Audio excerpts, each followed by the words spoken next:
I also kind of ran away from home and got married at 20. I have to give Amrita, my ex-wife, credit for being the only person really that taught me to take all this seriously. People think you're privileged and talk about nepotism. You have to have a certain amount of success to survive. Well, I've never been in that position to kind of fiddle on the edit table. Except once I cut Kunal Khemu's scene. He got because you can say it, no? He got really upset. I didn't like the second season as much as I liked the first. We lost the point with the guru, you know. Became a bit esoteric and slow, I think. When MeToo happened, I don't think I heard a word from you. We are aware that there's certain powerful people in a strata which cannot be touched in this country.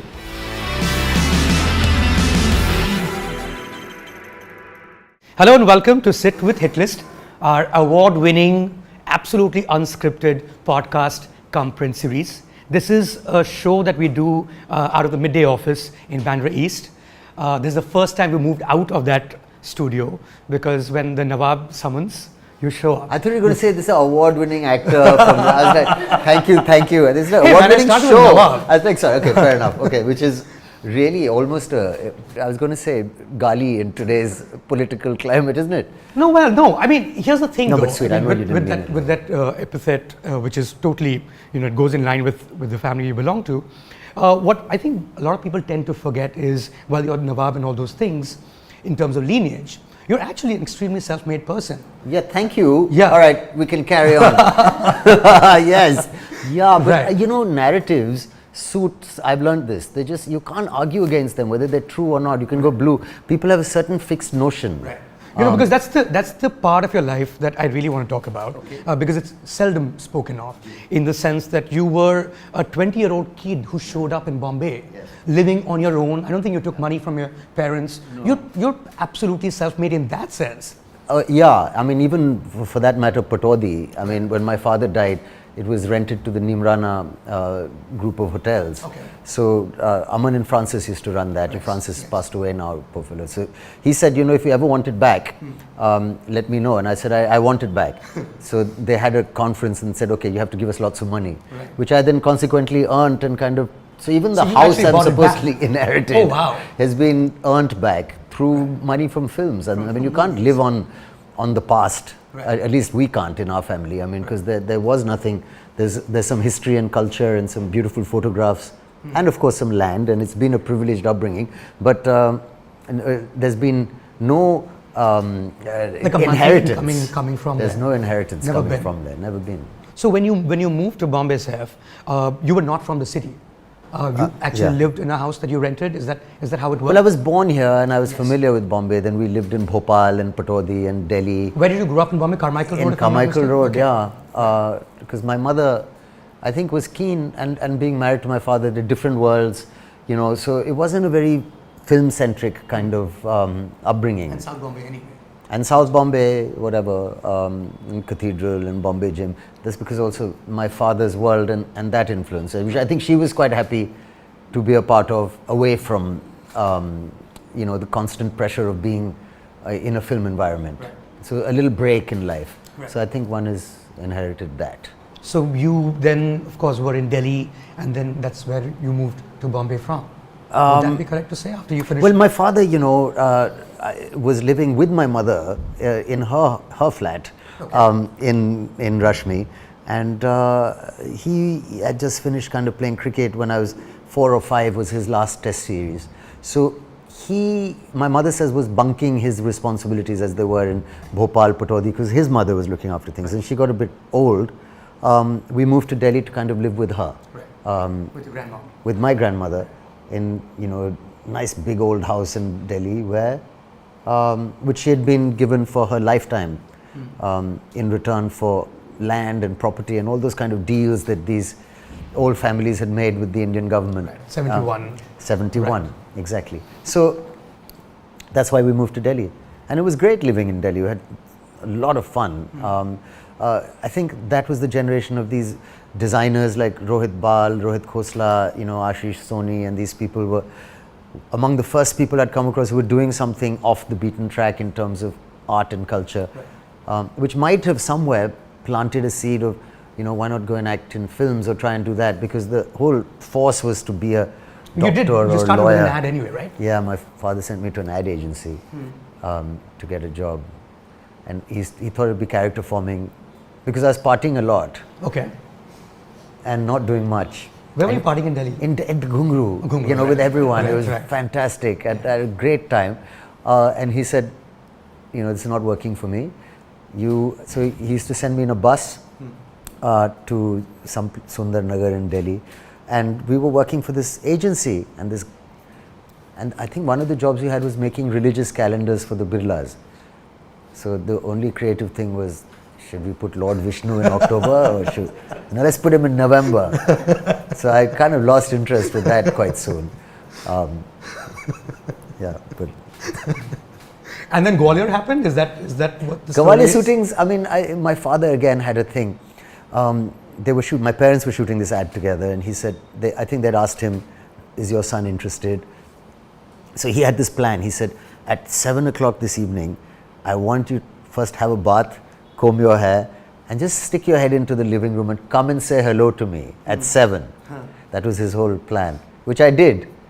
And the producer was sitting there. Right. So I think the idea was like, your son and Woody, that kind of thing. And I got it.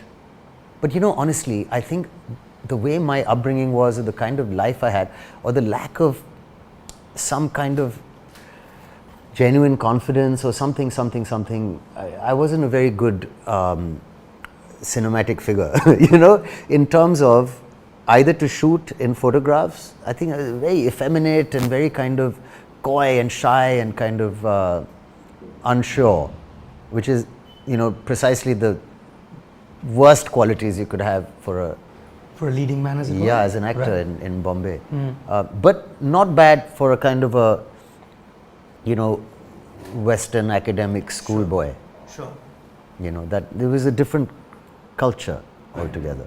So some quick learning was required. And then you moved to Bombay. I'm presuming you rent an apartment or did you go to Carmichael Road? No, I tried staying in Carmichael Road, but it was really lonely and empty and I didn't know anybody around and I found it very difficult to run this house on my own and kind of feel okay there. And my mom used to come and spend time with me and then...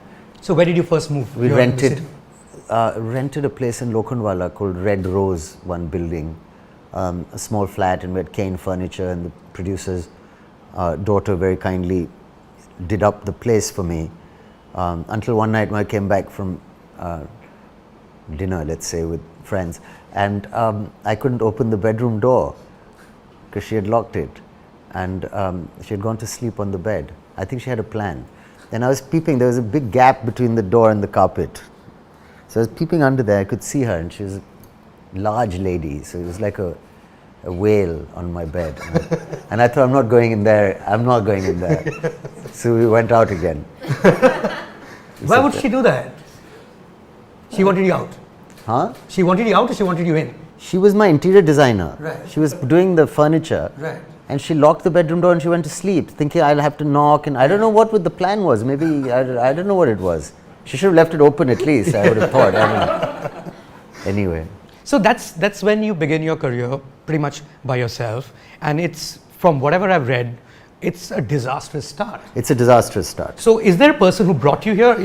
Yeah, Anand Mahindru, who was doing television, came to Delhi. That's when, so there was all this thing of school. I went to a really academic school. Really, like Eton and Winchester, and you're supposed to go to Oxford. And I learned a lot of respect for, this... Winchester is where you went the academic world. Winchester is where I was. Is that the school that sends the ball boys for Wimbledon? No. Would it be the same school? No, I don't think it's so. Not true. Okay. No, it must be some other school. Right. But this is like the oldest school in England. It's 1300 or something it was founded in. And it's really kind of like ancient. And the respect for academics and books and everything, it's on another level. And the idea is, obviously, it's not a cheap school, that you go to Oxford or you go to, wherever. So that hadn't worked out. So I was in a little black books of my parents who were like, this guy's, and then Delhi and, and partying and Ghungru, and they were like, and I was really actually getting scared because there was nothing I was interested in. And maybe that was the product of a privileged upbringing, but I said, I don't want to sit behind a desk, and I genuinely, I'm not interested. I don't know what to do. And then when Anand Mahindru, after this Gwalior shootings ad, said, a film. Suddenly some bells started going off, maybe something genetic in the blood, or I don't know. I suddenly thought the idea is so exciting of moving to Bombay. I remember having that shower in Delhi, and we had an old house with like funny water, and I don't know, didn't work half the time. You had to fiddle with it forever to get it right. They get too cold and then too hot. We're digressing. Sorry. All right. You said make it anecdotal. Yeah. Okay, but not to this point. Chipkali is on the ceiling. Yeah. And then I called PWD. Yeah, and then I said, okay, stop. Yeah, okay, fair enough. Right. So where was I? I was having the shower, and I said, I was so excited that I had a idea for a kind of a life I could see. Coming to Bombay, struggling, getting into this rented little flat and working. And the idea of working in films at that moment just meant meeting different people and working odd hours and just collaborating on whatever, just something really exciting. And it's the only job that from 18, when I started considering it seriously, I've always been fascinated and passionate about, because I had this really dangerous trait of losing interest in things after a while, which is something I think everyone worries about their kid having. Right. That after a while you just lose interest. Were you not a movie buff though? Yeah, but a Western movie buff. Sure. I used to watch some Hindi films, and then Amitabh Bachchan movies I liked, and I found them very over emotional when I was young, also because my mother was an actor. And then when I'd see her crying on screen, it's not something I enjoyed. So I'd say, I don't want to watch this. So, and Hindi films at that point in the 70s, and it were overly emotional. There's always, a mother crying there. So I thought, I don't want to watch this. Right. So then you moved to Bombay because Anand Mahindru comes up and offers me this movie, and then comes to the Ghungru, and I tell all my friends, I said, hey guys, this is a director, and I'm going to Bombay. Right. And he had a couple of vodkas, I shouldn't say. And he threw up. Why did he throw up? I don't know why he threw up. But so these same guys came and said, bro, your director friend's in the bathroom. He's not feeling so good. I was like, no. And then, so I should have realized we were in a bit of trouble. But we came to Bombay, and Sati Shori was the producer. And then somebody told me a story about her, that she had run out of money while making Farishte with Vinod Khanna. And there was this ambitious large film. These panthers were chasing him in the shot, and then they ran out of money or something. And when he comes around the corner, they said, no panthers because we need money. So she said something, she said, okay, get some dogs and paint them black. So these panthers become... So that was my producer. This is apocryphal, you said. No, it's apparently it's there. If you see Farishte is made, it's out there. Sure. So there is a panther that's actually a dog. No, the panther becomes the dog. It starts off, Okay, it becomes a dog. Yeah, because so this was that's the story about your first producer. Yes. And then there were other things as well, where she used to pay me 1,000 rupees a week, and I'd have to kiss her 10 times on the cheek. Okay. So there was that, and anyway, they had a fight. Okay. Because she was quite tough. And the producer. Yeah, she was also quite scary, and as some industry women can be, So she had a fight with the director, and I got saved because the film got shelved. Right. So that is where the disaster started. Then Rahul Ravel cast me in his film. That's Disaster 2, isn't it? That's Disaster 2. Kamal Sadhana was in the movie, so he threw out Kamal Sadhana and took me for no fault of Kamal's, and then found that I'm much worse, and then threw me out and took him. And then Kamal and I became friends because we just thought it's absurd what's happening with us. So that was that. There was the whole Stardust kind of news back then that you showed up drunk on the set, that you slept on the set. You know your history and you've done your research. Yeah, but that's not true. I mean, nobody turns up drunk on a set. No, I didn't. I never did. But I was a little Western and kind of, I wasn't doing that thing of, yes, sir, I'll sit around here all day when we're not shooting. I didn't toe the line, as it were. And so that didn't last very long. And also I wasn't very good. And there must have been some attitude problem which I myself wasn't seeing. You thought you were better than the world that you sort of surveyed? No. Okay. I was just like having a good time, and I was quite down to earth, and I thought a friendly person and a kind of very humble, kind of fun person. I just didn't understand how serious things are. That's all. It was never that I never thought I was, even though a lot of people going to these schools. Could have perceived it that way. Maybe, but people growing up in cocoons and having their own ideas, it's very easy, unless you have a broad horizon to kind of walk Also, you're around. 20. I mean, And a lot of the that's just 20-year-olds really I knew. young. It's young, and also you know, whatever you've seen in life and the kind of things you've experienced, you might come across as a little cocky, Right. you know, because you think it's funny, Right. but it's not. And So this is like the early 90s. Bombay was a great place Yeah. to live in. Yeah. Did you continue the Gungur scene here? Like, well, a what little are good bit, places to go a to? little bit, you know, and Did you make friends easily here? me and the producers now, some of these guys in LA, Dilip Singh Rathore and I used to do acting class together. Okay. And we were sitting in an acting class with this guy, and he said, you know, why don't you take off your shirts? So we looked at each other and we said, no man, we're not really comfortable with that, dude. And then another guy came in, and this guy told him, he said, do some push-ups. So he started doing push-ups, and we were saying, what's going on? And then he said, you take off your shirt. So he took off his shirt, and the guy's going, nice, nice. And I thought, What? yeah, like what?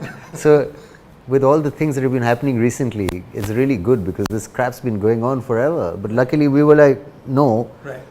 But that poor dude was taking off his shirt. So many things were. Sure. It was a different And then, of time. course, you made your debut with Yash Chopra, if I'm not mistaken. Yeah. That would be the first film that came out, or was You know, there one actually, before I have to say something, even though you know, it's a personal thing. I don't want to dwell too much on it, but I also kind of ran away from home and got married Right. at 20, which Right. you know, and I have to give Amrita, my ex-wife, credit for being the only person really that taught me to take all this seriously. It was at that point where I was told and taught that I don't know what you're doing, but this kind of stuff Get your needs act together, focus. like, Yeah, right. like, you know, you can't be laughing and joking. And I remember the analogy actually. It says you can't hit a target if you're laughing at it. Right. So I was like, oh, okay. So things like that. And it was at that time that Parampara happened, and Yash Chopra ji called and said, you know, I'm looking for a fourth lead or something, you know, because I was like, great, yeah, anything. So I did it. And when he signed me, a lot of other people. That's how it usually works. Right? Yeah, Industry takes it's like an notice. investment in a Right. stock. You say, Right. okay, now if Yash Chopra and Parampara is taking him, Right. then you know it's going to be let's invest in this, Right. and that's what happened.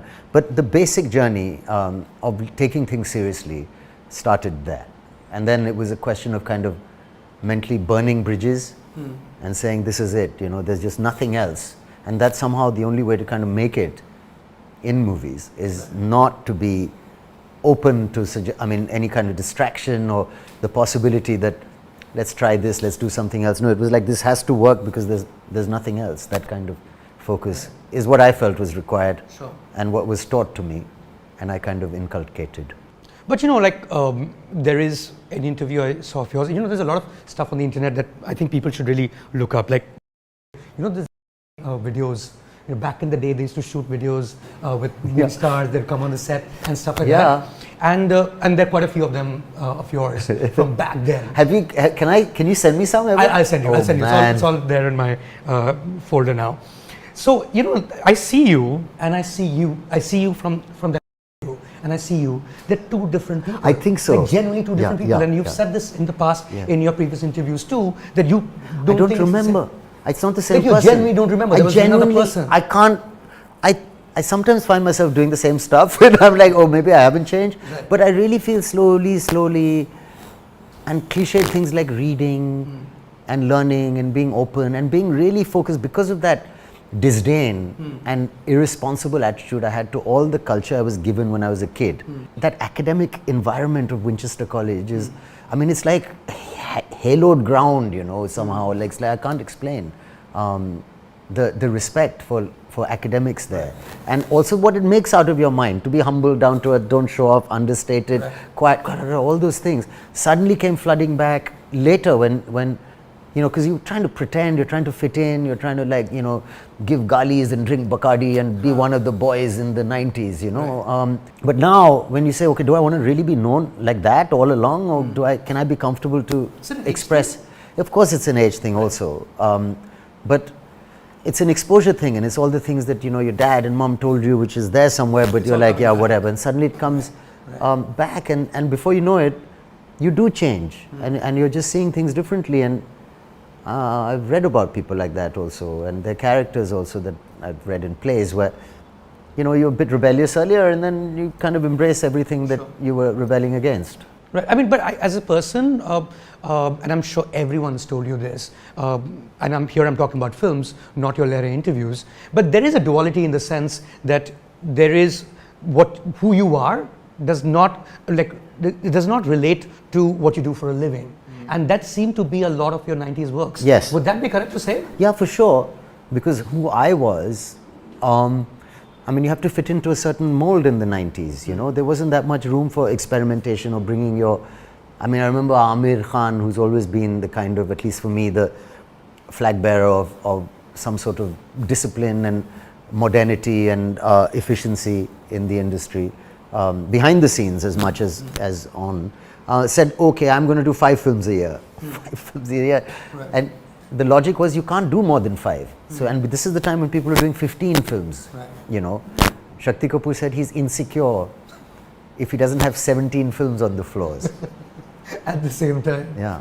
That's nuts. So that was the right. climate. Right. And also the kind of films, whatever we were in the 90s coming, we still that Mr. Bachchan's influence, and there was a different kind of movie till kind of Dil Chahta Hai came along. But you had some big hits back then. There's always something that it's a really. People think you're privileged and talk about nepotism, and I don't know how I got stuck into that because but you won't survive really. Of course you get breaks and privileges, but it's a really organic kind of industry. You end up exactly where you distill off at, like crude oil. I remember in geography we studied, your school lessons are all coming back to you. Yeah, so it's like it distills at different temperatures, no? Right, so people find their own level, and you have to have a certain amount of success to survive. And there was, so a couple of films didn't work. Parampara, the great Yash Ji film, didn't work. There's a story behind that briefly, that he had just made Lamhe, and it was before its time, and that didn't run. Right. So he said, okay, I'm going to make a really safe film. Like a multi-starrer, etc. Like as dull as, not dull, but as safe as you can get. And then that didn't work. Yeah.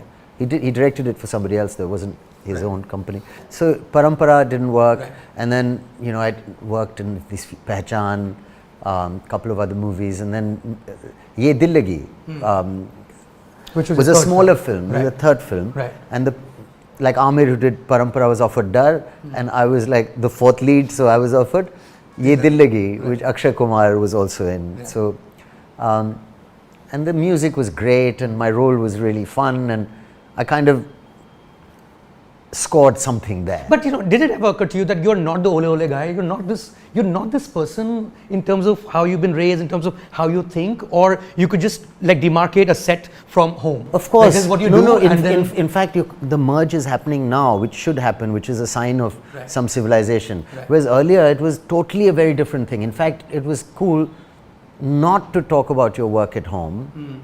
Probably still is actually, but there was a huge differentiation because this is what we do as a living. It's got nothing to do with what you are. And the minute we're on the set, we're all equal, and we're just part of this thing. And it doesn't matter what. And it's made for an audience that you are not. Yeah, that you certainly are. Of course not. Like we're all 90s kids, and I was just going through some of your films. I just want to read them out to you one by one. I've not even heard of any one of them. Yeah, okay. Yaar Gaddar. Yeah. Dil Tera Deewana, Udaan, कीमत They Are Back, हमसे बढ़कर कौन, सुरक्षा, आओ प्यार करें.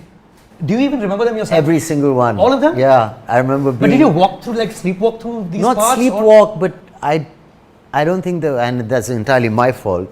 I didn't connect completely. A lot of these films had some, perhaps not these ones, but in that time had great music. Okay. So that kind of helped survive also, which I was just thinking about it the other day.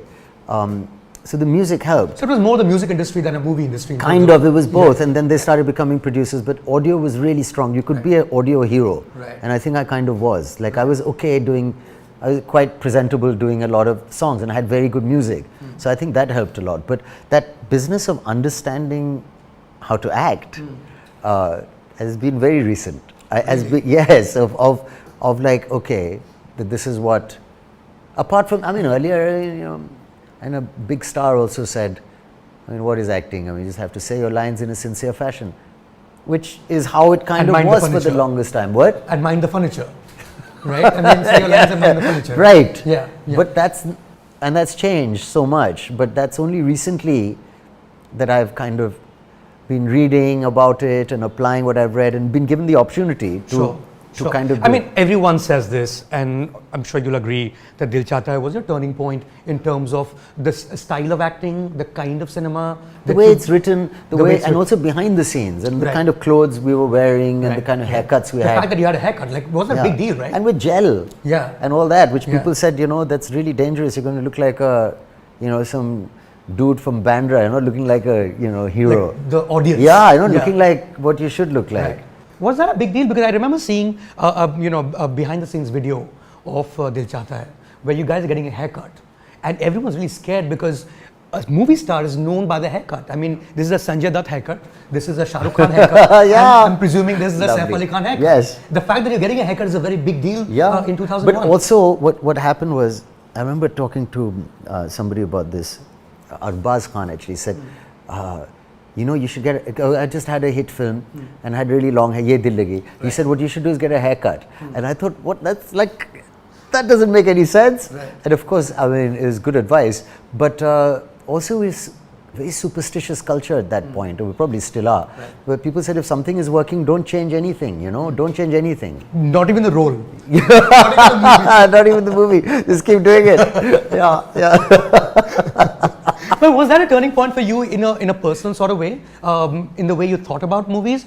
I mean, did you stumble upon it, or would you have continued being the 90s actor for longer if Dil Chahta Hai? Well, I mean, if you analyze it, I would have to say it's Farhan and Amir Khan's kind of, is people like that that were affecting change in the industry, and I benefited from it because it suited me what was being suggested. But I remember Amir having a chat with me, and I wasn't sure if I wanted to do the film because I said, you know, again, this is some third lead, and you know, I'm playing hero, and he said, which film are you playing hero in? I said, this one and that one. He's like, okay, this film is about 3 times the size of all of those put together. Okay, you know, can you get on the page because this is good cinema? You have to do it, he said. So I said, okay, and it was something that, you know, like I mean, I just did it the best I could, and I was quite immature while doing it, and everyone on set, including Amir, said, you know, why don't you play it a different way, and you should, and I used to get confused. I came home and I spoke to my ex-wife about it, and she said, why are you asking other actors how to play your role? Because obviously they'll tell you, you know, and they'll tell you what you're doing is wrong. So I said, okay, you know, there's obviously, it's called a galaxy of stars because there's various ways of doing it, so I'm just going to do it my way. And I went back and I said, okay, this is, and when it worked and people really liked that character. They love that character, totally. So I think that gave me a lot of confidence that, okay, you know, I kind of have a connection to what I think is the way to do things and what the audience likes. So that was a great source of confidence where I say, okay, you know, and I was there in Ye Dil Lagi also. I used to make up some funny lines, 1 or 2. Like what? I can't remember, there was some silly scenes and I said, can I just say this? And the director would say, okay, and then I'd watch it in the theatre, and people would laugh, and I thought, okay, you know, I'm onto something. So, yeah, whatever. But speaking of leads, Saif, I don't think you've ever had a problem being in an ensemble cast film, even through the 90s decade, as it were. Like you were the fourth Khan, as it were. In the sense of, like, I don't know, like a fifth Beatle. You would be with, you would be with Akshay, or you would be with. See, at one point, it was just a question of survival. It depends what your standards are. When I started out, it was a question of survival.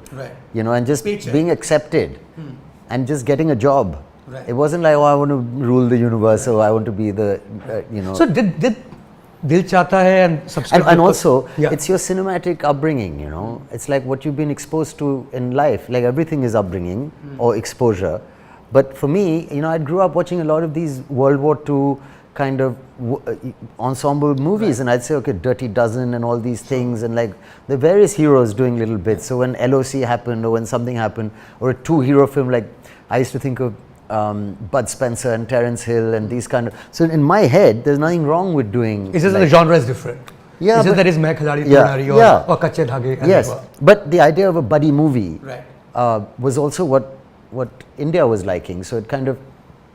I didn't have an issue. So you were going with the flow, in the sense of what the country was loving is what you were doing, hoping to get another job right after. Hoping to get another job, but also feeling that in a two-hero film, I've always been quite happy to compete with the other guy. Like in my own head, at times I thought I'm the coolest, you know. Right. So I'm like, okay, you might be like the biggest star, but I'm going to give you a run for your money. So there's been a competitive kind of streak, which at some points. But that's only on the set, right? Or does it even come to the edit table? I've never been in that position to kind of fiddle on the edit table, except once I cut Kunal Khemu's scene. Because you can say it, no? He got really upset as well, and I this? totally understand. And then recently a scene of mine got cut, and I was like, "What's happening?" In Go Goa Gone, it was really long in the second half, and I thought, God, you know, this is second half's a bit of a worry. And being the producer, I said, "You want to cut something here? Let's speed this up." And he called me and he said, "How can you do this?" And I said, "Oh, come on, you know, it's for the good of the movie." I feel really bad. Sorry, Kunal. I shouldn't have done it. There's a certain confidence that one sees right after 2001, to a point that I don't think there is any mainstream Bollywood actor who's attempted an English film, which is what you did in 2006. Twice actually. Twice. Thereafter, Kalakandi. Kalakandi, even Finding Fanny. Finding Fanny, I'm talking about Being Cyrus, Cyrus, of Being course, Cyrus. which was much before those films. I mean, that's like really making a film for yourself, given that that doesn't have a huge audience. Or at least it's But it perceived. had more of an audience in those days. Right. And it's not me. Again, look, there's all these guys are like Homi Adajania, you know, wanted to make this movie. Right. And he was like, you know, getting him to, you have to talk to Dinesh Vijan about how he got him to direct Cocktail or make something commercial, because he's basically slightly, you know, ideal kind of movie would be Being Cyrus, Finding Fanny. Right. And if the offer comes, much like Lal Kaptan, and if it, you know, kind of turns you on. So, I don't know, maybe I've never looked at it like, okay, this job is going to take me somewhere, but is the job really interesting, and will I enjoy doing it? And life goes on around it. So we're shooting in Panchgani, doing Being Cyrus. Right. I'm learning something, speaking a different language, and communicating in English is so different to communicating in Hindi. So struggling with that a little bit. And then, you know, having dinners with family and friends and drinking whiskey. That's Saif 2.0, right? In the sense of now you're looking at how you could perhaps... This could be Saif 3.0, because maybe Being Cyrus, Dil Chahta Hai was 2.0. Right, right. You know, and Mayank Shekhar was 1. Being Cyrus 2.0. Yeah. Right? Yeah. So that's when you're looking at how you will sort of fit into this new world. So that was the time when things were coming together. Right. You know, so it wasn't just Being Cyrus. It was a new India, as it were, and you were in the right place at the right time. And also looking like the right guy. It was no longer that funny haircut kind of thing. I understood what's happening. That was the time, you know, I think Omkara and all these films were coming together, doing some interesting films. So you're saying playing a character who talks throughout in English was hard for you, because that should come more naturally to you, because you would imagine, and it wasn't hard. In fact, the thing is, in acting, and this is what's happening today, these guys who basically speak Hindi are better actors than us, because the language is the thing. So I mean, we're all good at Hindi. I mean, we speak Hindi, but most of the time we don't speak it to each other. You know, right? It's not a professional language. So I can't tell if I'm lying or not in Hindi as much as I can in English. Because in English, suddenly if I say, "Hey, Mayank, what are you doing?" I'll be like, "What? Wait, no, it didn't sound right." Because I'm so used to speak. I've said "I love you" in Hindi to real women. So I know on screen if I say "I love you," I'm sounding like an idiot. Whereas in Hindi, I've never said "मैं तुमसे प्यार करता हूँ" Roma to anybody. You know, least of all Roma, whoever that is. But whatever, you know what I'm saying? Yeah, but what do you think of Roma? It's like a dialogue, you know, just like a film name. The character, yeah. I'm going to kill you, or whatever. Whatever. But when film started becoming like, you know, more colloquial. It's supposed it's easy. But again, do you know what I'm saying? Like, so in English, I had a sense that it's not sounding natural. But delivery in English is really different to, and in films. And American is the language of, or English. English. What? Or like, Which is what they do in holy man, you know, that's the way to speak English. You can't say, being Cyrus type and homie was you should sound a little Indian. Say, you know, but dad, can I have a, I was like, it's going to sound really bad in English.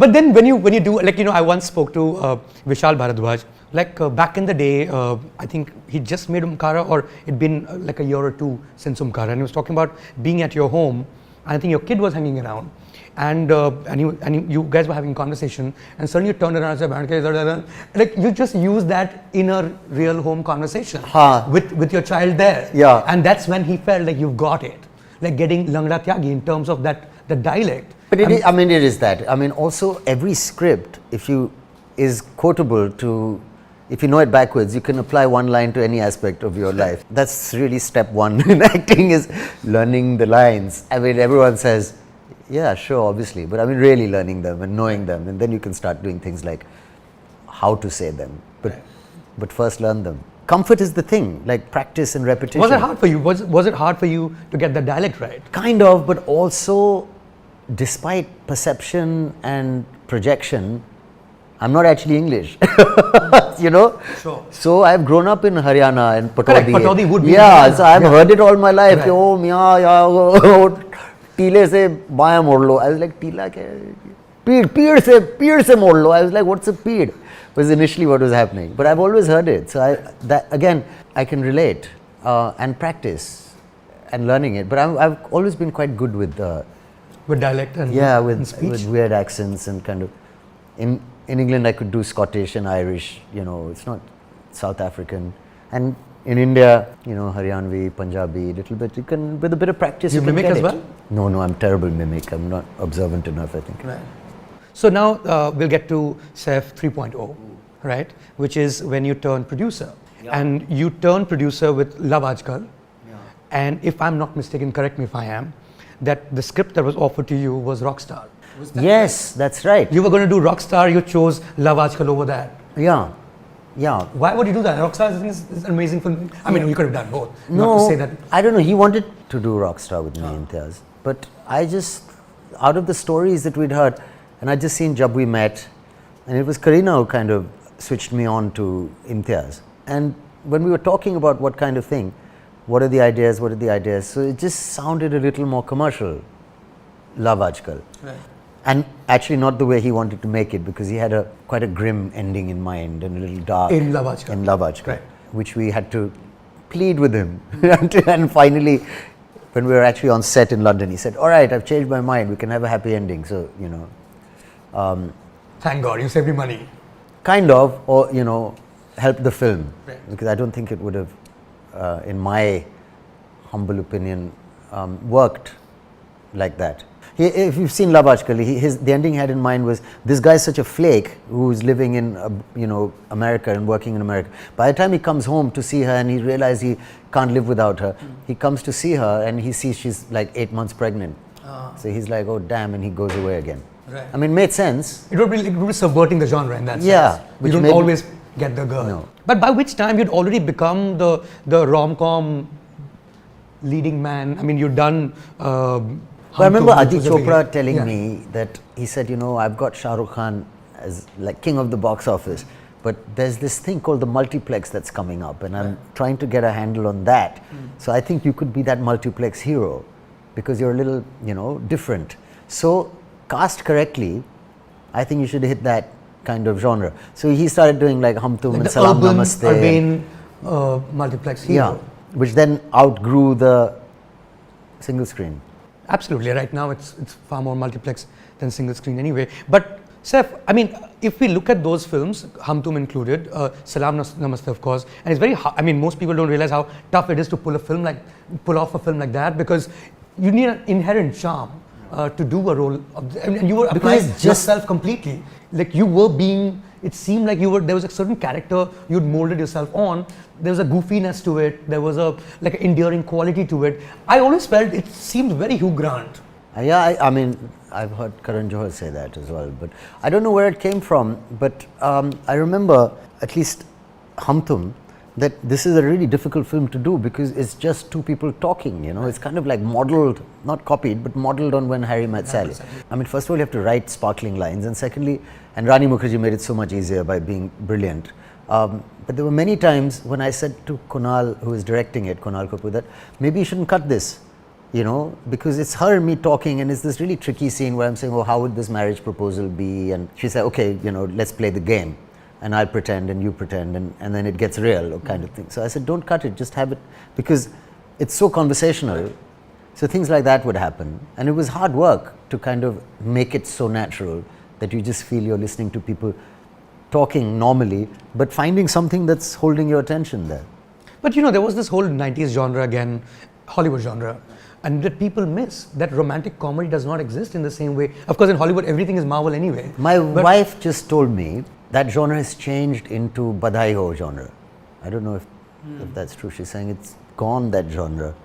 She's saying don't do it anymore because it's changed. It's become more small town in a I don't know. I think she's saying it's become those kind of thing. You know, that thing of the dude living in New York and trying to figure out his life and all. She's saying it's like a bit passé. Maybe it's changed. Maybe I don't know. But it's certainly changed in Hollywood. We hardly come across great rom-coms anymore. I mean, people still, you know, maybe it's age related also. Like I'd said once before, I don't know if it's true. Actually, no. Like confusion and being unsure and being a bit of a mess is the hallmark of the kind of rom-com hero, because there's no villain. Your villain is your own flakiness. Circumstance, right. Which maybe doesn't sit as well, you know, when you're a bit grown up, supposedly more grown up. Maybe that could be it. Or maybe she just doesn't want to see me like that. Grow up. But we were. I digress. We were on Saif 4.0, which is when you're the producer. We're training. As a producer, you took some steps that people would not usually. Like you went to, say, a zombie comedy. Yeah. This is even before we made a zombie film in India. Yeah. You were doing a take on a zombie film, right? Is that again confidence? That or is this something that you want to watch? It's not exactly. It is, I guess. I don't know if it's confidence or if it's like. I mean, it just seems like a really good idea, and it seems like it'll be entertaining. And I don't think I am a great producer, because what I love and what I like might not be everybody's cup of tea, and I don't know. A great producer should be able to tell you, okay, this is a joke, as in this is a 4-line amusing little anecdote. It's not a film. Right. Or this is a film, this is a short story, this is a book. You can like suss out different mediums, and within film also you should be able to tell you at what budget that story should be made. You know, you say this is a really nice idea, Mayank, but if we can do this in 10 crores, it'd be great, and take so and so.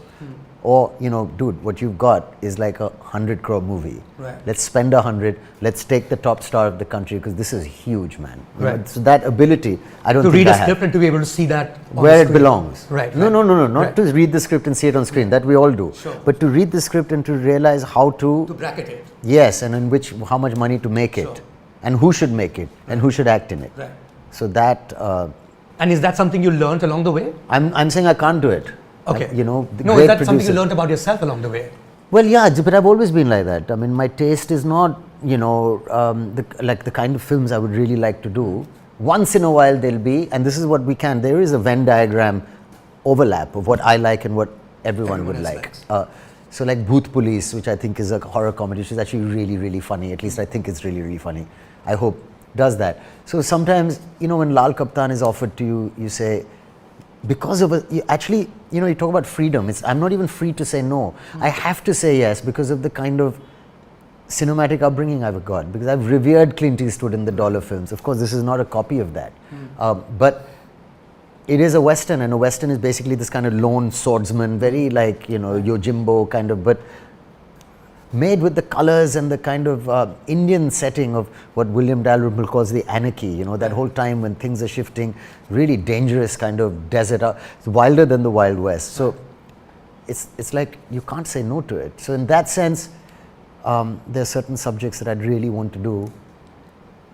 I don't know. I'm sure you really wanted to do Agent Vinod. I did. I mean, but that's why you that would might have been sort a of- bit more vain than this, though. Sure, Agent sure, Vinod might have been sure. vain. It should have been I made a mistake, Okay. and it's so easy to make mistakes. Like I read history, and people, with hindsight, are so dismissive. They say, "Oh, you know, Napoleon made these mistakes." But I'm like, when you're actually there, Right. it just seems like Right. so Those are the easy. variables in front of you. It's so easy to make a mistake. Right. But I just thought, you know, Jack Bauer from 24 or Agent. Why not an Indian Agent Vinod? But I think a mistake we made, apart from a complicated script or whatever, was there should have been an Indian character. This was a guy who was looking a little too much at the West with his dinner jacket and his little suaveness. Right. He should have been like a ballpoint pen, chashma wearing. Like the Family Man. I don't know if you. I haven't had a seen it, chance but to I've see heard it. it's pretty fab, good. Manoj It's Bajpayee, pretty I've good, heard it's great. Yeah. Raj DK again. But it should have been something more desi, my Agent Vinod. Did you at some point decide to shelve the film during its making? Like you just felt it was going out of hand? No, again, Dinesh Vijan produced, and he's very good at balancing this stuff. So what happened was, we were shooting in some heritage site and doing this killer action sequence with machine guns and everything, and we needed to blow some stuff up, you know. So we said, okay, there's a couple of these structures, beautiful medieval temple structures. No. No, of course not. So we said, okay, there they are, and 100 yards to the right, let's build replicas. Right. So it's part of the same complex, and we blow them up, you know. Yeah. So these guys were nuts. They said, you're blowing up the complex. We said, no, we're blowing up what we've put up. So then they stopped shooting, and then we had to redo things, and something got cancelled, and there was a lot of pressure like that to scrap what we were doing. But we readjusted and kind of shot another sequence somewhere else, and blah, blah, blah. It was tough to do, but we managed it. We weren't really thinking of shelving it ever. I've always wanted to ask you, why did you name your company Illuminati? Well, I mean, you know, does it have anything to do with the secret society Well, that no, sort of I mean- governs the world? It's the conspiracy no, theory. there was just something about illumination and light, and about the fact that, yeah, the Illuminati were a group of people, including, you know, Charles, what's his name, Isaac Newton, etc., who questioned the authority of the church and talked about the importance of secular knowledge. So that struggle of just wanting to tell the truth and not be oppressed. Right. So it's a kind of slightly rebellious, but ultimately it's like a projector of light, like Illuminati is to illuminate, and so that's what a film projector does. And I think Johnny Depp had a production company called Nihil Infinitum or something, nothing's impossible or something. So I just thought and I used to really look up to him when I was that age. He's been replaced by Tom Hardy now as my kind of image. So that's why. That's what Illuminati is. And why did you guys, you and Dinesh, why did you guys like Part ways? part ways? Well, basically because Dinesh Vijan is on his way to doing what he wants, which is to be, you know, a very big film producer. Right. And what I wanted was someone who's going to run my production company and do stuff for me. Right. But he wants to, you know, which is fair. That's how it starts out, and that's why people usually leave Sure. to do it on their own, you know. That's the only reason. I mean, I don't really want to make films for 20 other people. I don't mind, maybe, but I see myself I mean, you were, as more right? of I an mean, in actor. Cocktail, you were offering the lead role to other people. We did. Yeah. I only stepped into Cocktail because nobody wanted to do it. I think Ranveer didn't want to do it. Imran Khan didn't want to do it. So I said, okay, I'll do it. They should remember. Okay, we're getting to the last segment, which is Saif 4.0. And Saif 4.0 is essentially, according to me, sacred games. Okay. But that's another world which is completely different from what you've done before in terms of not just performance, but in terms of the medium, in terms of the sort of script you're dealing with, in terms of, I mean, you're not even a Bollywood star there. You, at no point do you even call attention to yourself. And most people around the world who may watch the show may not even know the body of work you have, because that's so different from Sartaj Singh. Yeah. Was that a conscious call in terms of how you would approach that part? I think it's definitely got a lot to do with Vikram Motwani. And it took me time to understand him. And he taught me something where on day one I had to investigate something in the room. And we only had about 2 shots. And I said, you know, we get this done. I don't know, we're in Mud Island. It's always painful for me to go to distance-wise. So he said, so on the thing, And I had the gloves on, I was investigating the scene and I was doing it. And he said, it's a cut. And then he said, first of all, bring your energy level like really, you're too hyper. Right. He said, just calm down and we're going to be here all night. I said, got 2 shots. No, we're going to be here all night. I don't know, just switch off and just be there. And this guy's like depressed, so come on. So that's one thing, is to understand the energy level of your character. It's the way it was written and the whole Netflix idea and the whole thing coming together. And that's the thing about our country and our industry, that all the talent is there. It's always there. It just needs a little bit of marshalling, a little bit of organizing, and for people to just be told everything needs organizing, You do a little meet and greet with 4 fans and you don't tell them, come from here and go from there. It'll be chaos in 2 minutes. Everything needs hotel management, as it were.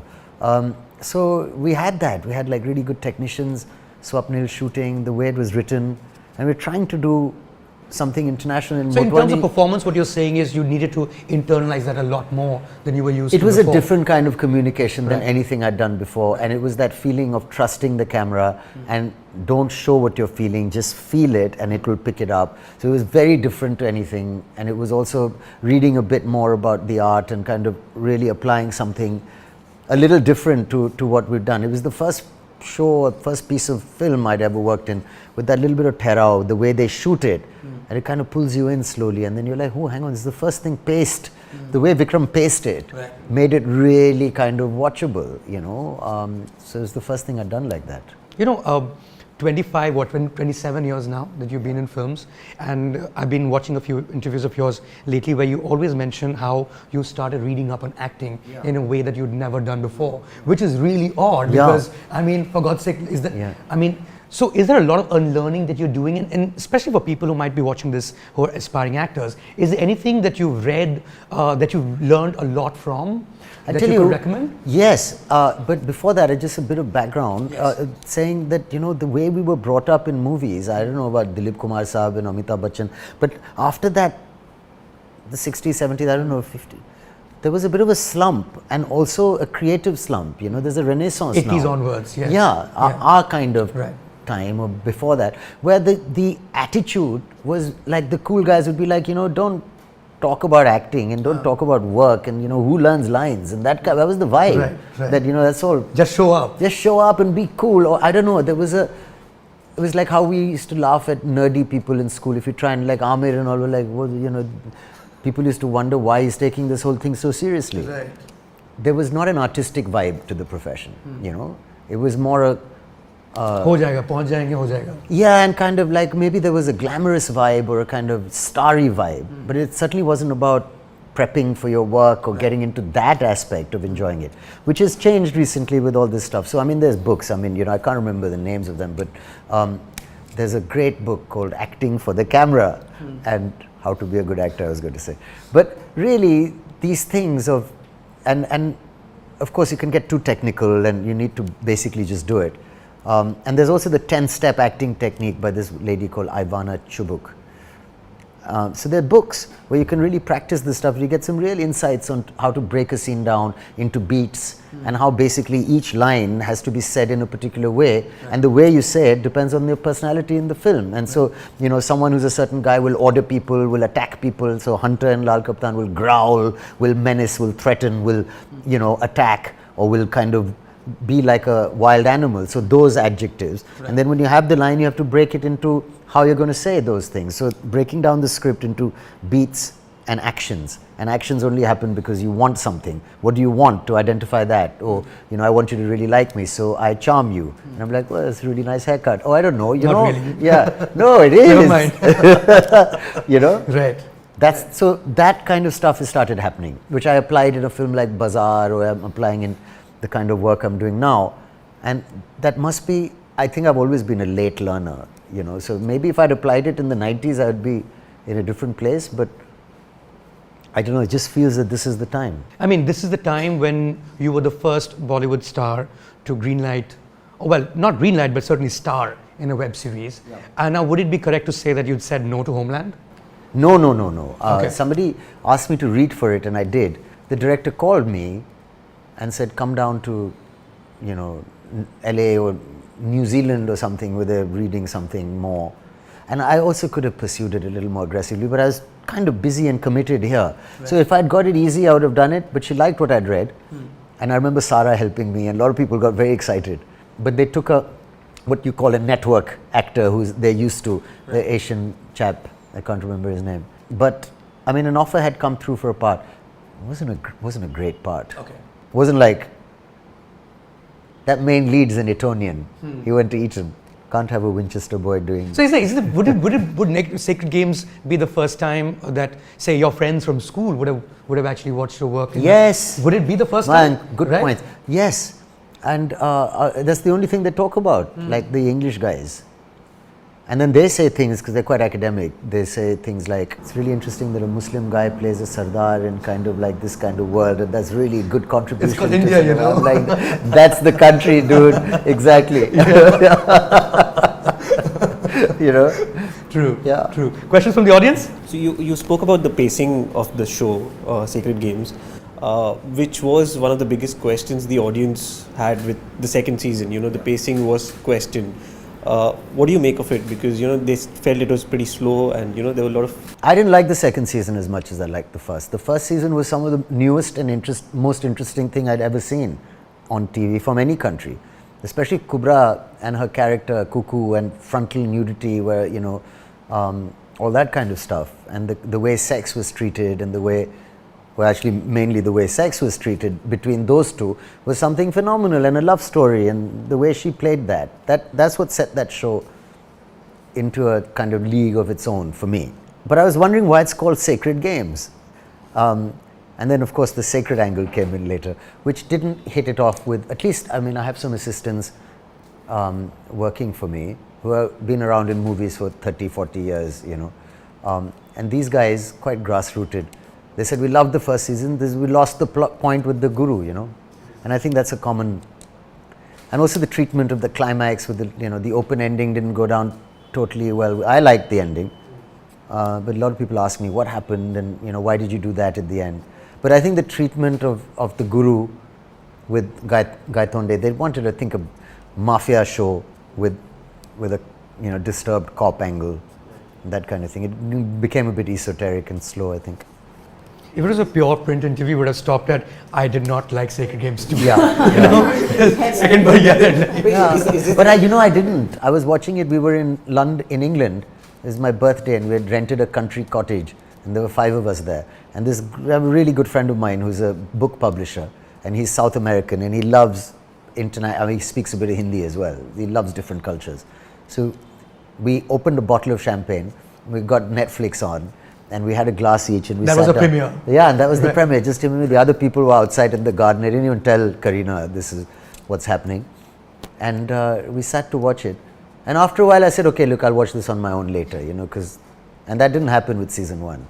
So that was the difference, so I should probably say it. Is this the end of Sartaj Singh, or, you know, I think as far as I'm concerned, I'd like to kind of move on, unless there's a great prequel and better writing. But the excitement's done, we pull things for too many seasons. It's not that. I wish I could be as cool as Keanu Reeves, who like didn't want to do Speed 2 also, you know. He's like, I'm done. So that's what you should be like. It's crazy how he scripted his career. I don't know, it's amazing. John Wick 1 and 2 were outstanding films. True. We've been talking about you being this rom-com actor later in the 2000s, but recently, because it's on Netflix again, I saw Ek Hasina Thi, which is much before all those movies, and you play the quintessential toxic boyfriend, which has become quite a thing now thanks to, I can't say the word, what it is called, something boy. But how did you prep for that role? What's the word? I mean, boy. Okay. Yeah, you play the quintessential boy before it became... And that's very early in your career. That's 2004, I think. So how did you prep for that? Because the first half, you're so charming. When I watched the movie, I was like, if this person tried to dupe me, I'd be duped, you know. And then you go on to become this, it's this amazing boy, which you're like, how did that happen? And that's really early. You know, Sriram Raghavan is a really interesting guy. You pretty much found him, right? That was his first No, film. Ramu. Sure. Ram Gopal Verma found him, and they'd done a documentary on India's first serial killer.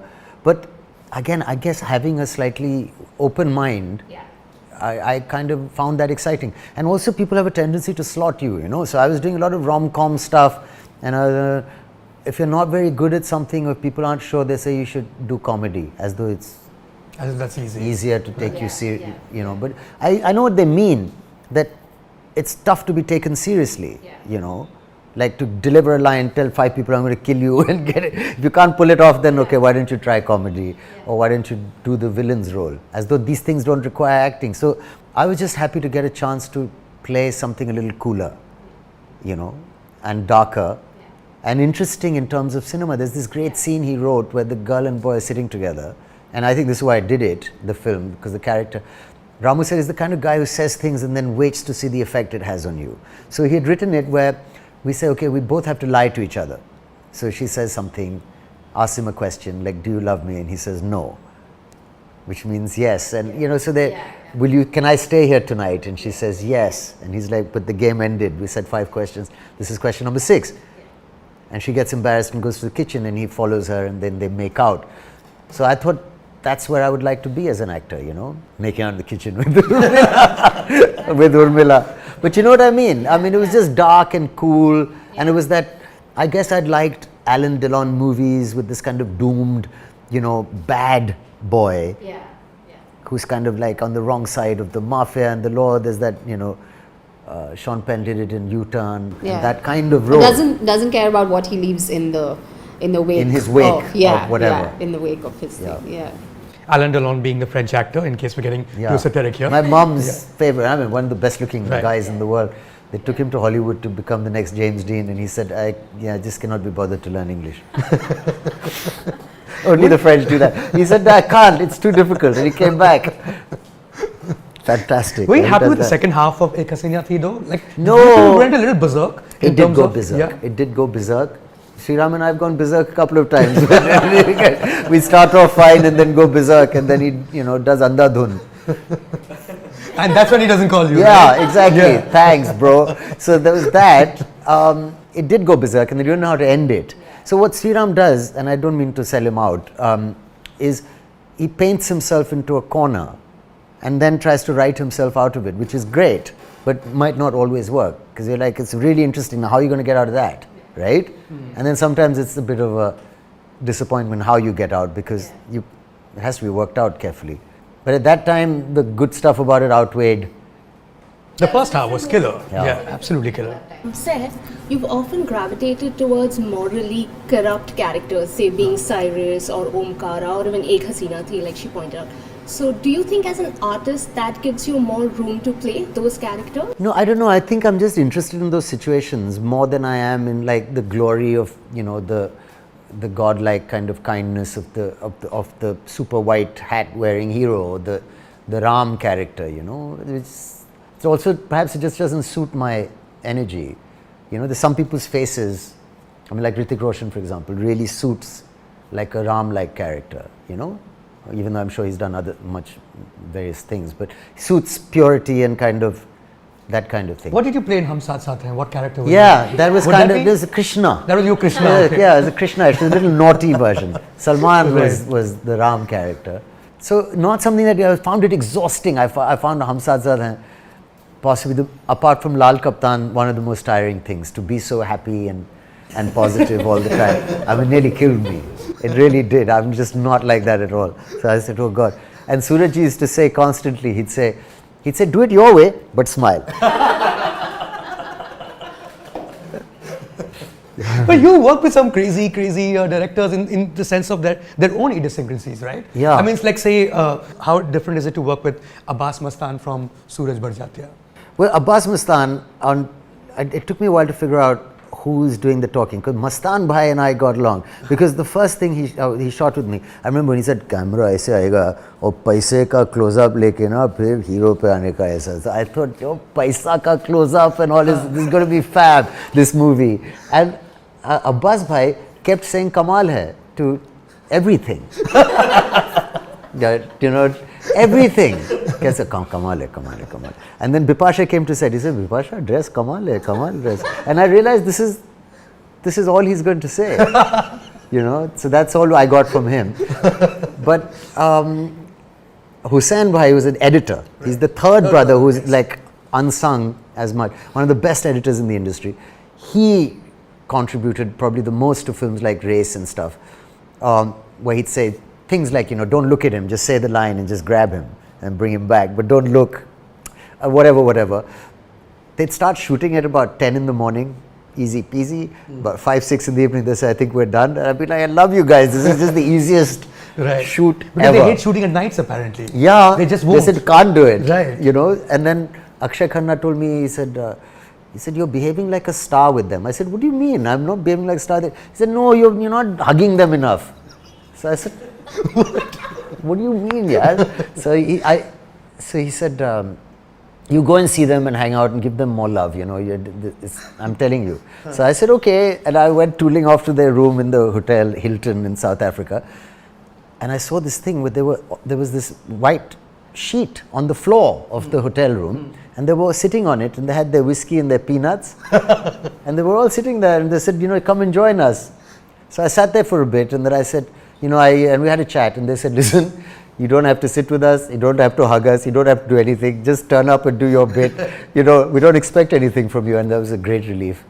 And we got along really well after that. And Surajji, I remember Salman saying when he's doing his makeup, because we were all like, this is the biggest film in India when we did Hum Saath Saath Hain, after Hum Aapke Hain, yeah, exactly. Everyone's like, I remember the amount of people that came to see him on the set and touched his feet, everyone from the top heroine to struggling actresses.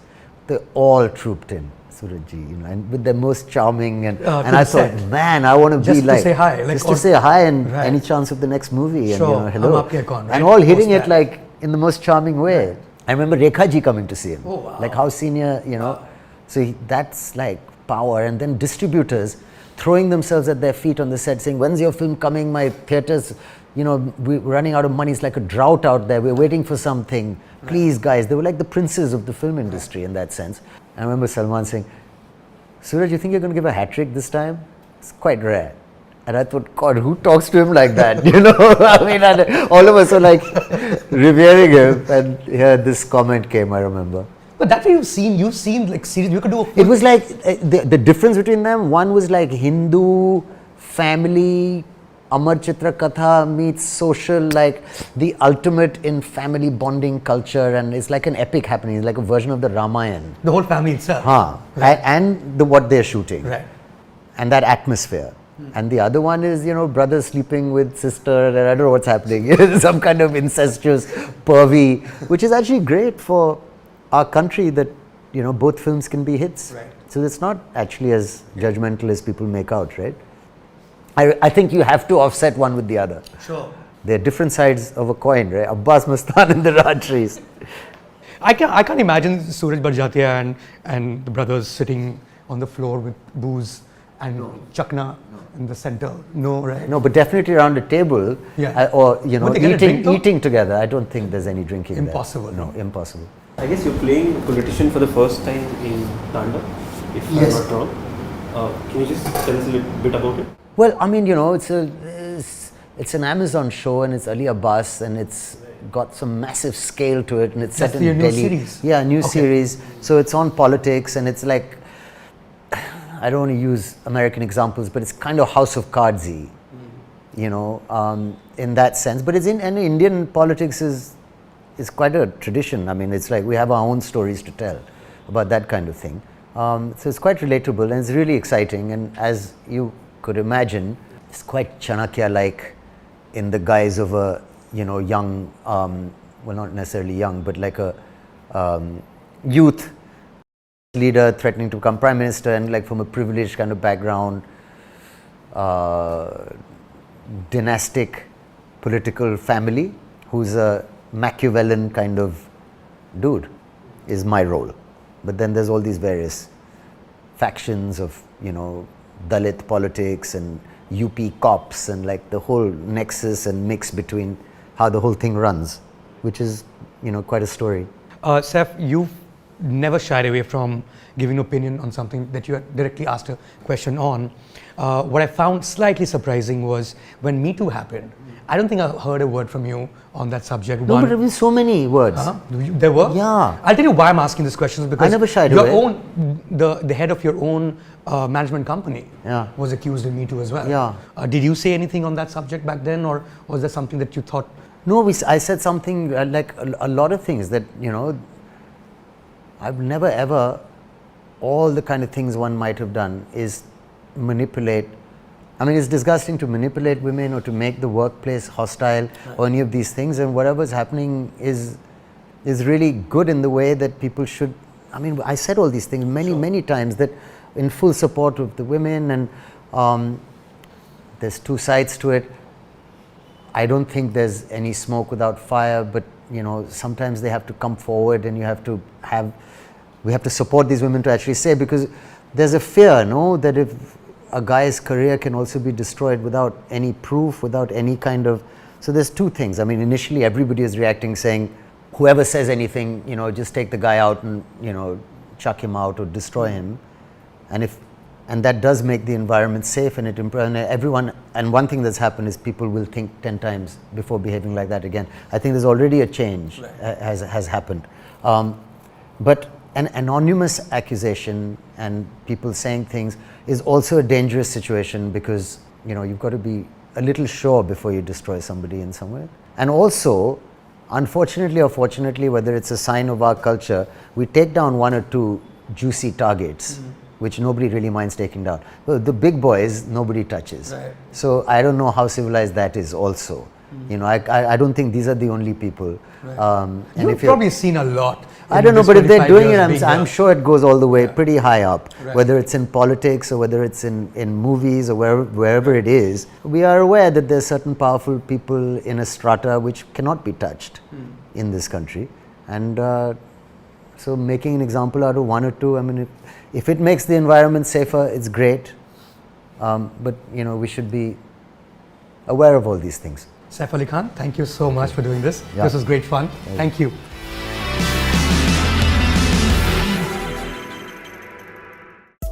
Subscribe to Midday India. Get direct notifications on all our videos by clicking on the bell icon.